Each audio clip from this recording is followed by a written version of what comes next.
네, 법조팀 정세엽 기자 나와 있습니다. 자, 정 기자. 대통령 대리인 측이 말 그대로 필사적입니다. 이건 뭐 김평우 변호사 같은 경우에 좀 글쎄 뭐라고 얘기해야 되나요?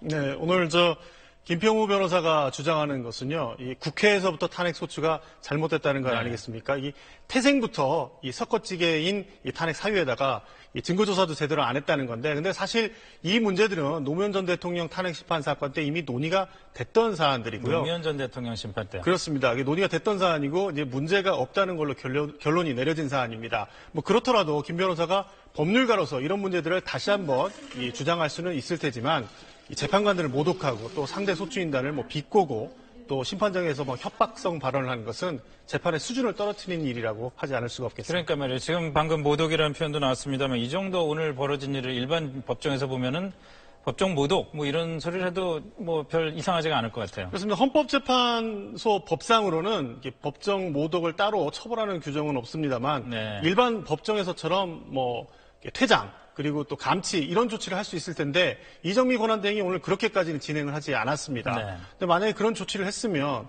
또 뭔가 반발의 빌미가 되지 않을까 생각도 듭니다.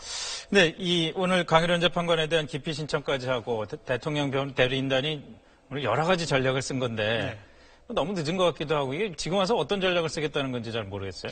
오늘 대통령 대리인단은 협박성 발언까지 해가면서 증인 신청도 해보고 심지어 이 재판관 기피 신청도 했는데 하나도 받아들여지지가 않았습니다. 이런 걸로 봤을 때는 오늘 이 주장이 탄핵 심판 결과에는 큰 영향을 미칠 것 같지는 않습니다. 하지만 이 주목해봐야 할 포인트는 있어 보이는데요. 이 탄핵 사유의 어떤 내용을 문제 삼은 게 아니라 탄핵 심판의 공정성, 정당성을 문제 삼은 부분입니다. 이게 재판관들한테는 이제 먹히지는 않았지만 탄핵 심판을 반대하는 사람들에게는 큰 영향을 줄 수가 있습니다. 그러니까 다시 말해서 이 탄핵 심판 자체가 불공정하다는 프레임을 널리 확산시킬 수 있다는 것이죠. 그런 상황에서 이 탄핵이 기각이 되면 없던 일이 되는 거고 탄핵이 인용이 되면 이게 결과에 대해서 불복종할 수 있는 어떤 그런 근거로 삼을 수 있다는 얘기입니다. 어떤 재판에 대한 메시지라기보다는 정치적인 메시지일 수 있다 이런 생각으로 얘기가 되는데 최종 변론 날짜는 27일로 좀 연기돼서 이제 확정이 된 거잖아요. 네, 그렇습니다. 여전히 대통령 출석할지 여부는 오리무중이고요. 오늘까지 출석 여부를 알려달라고 했는데 이 대통령은 헌재 스케줄을 잘 따라주지가 않습니다. 이 헌법재판소가 그럼에도 불구하고 최종 변론기일을 당초 24일에서 27일로 바꾸어졌는데요. 이거는 대통령이 나올 거면 27일에 반드시 나오시라. 그 뒤에는 받아들여주지 않겠다. 이런 의지가 보입니다. 일단은 대통령 측에서는 26일까지 가부 결정을 하겠다고 얘기를 했는데요. 그 전에 뭔가 어떤 정치적 결심을 하는 게 아니냐.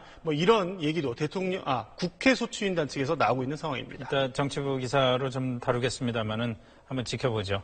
수고했습니다.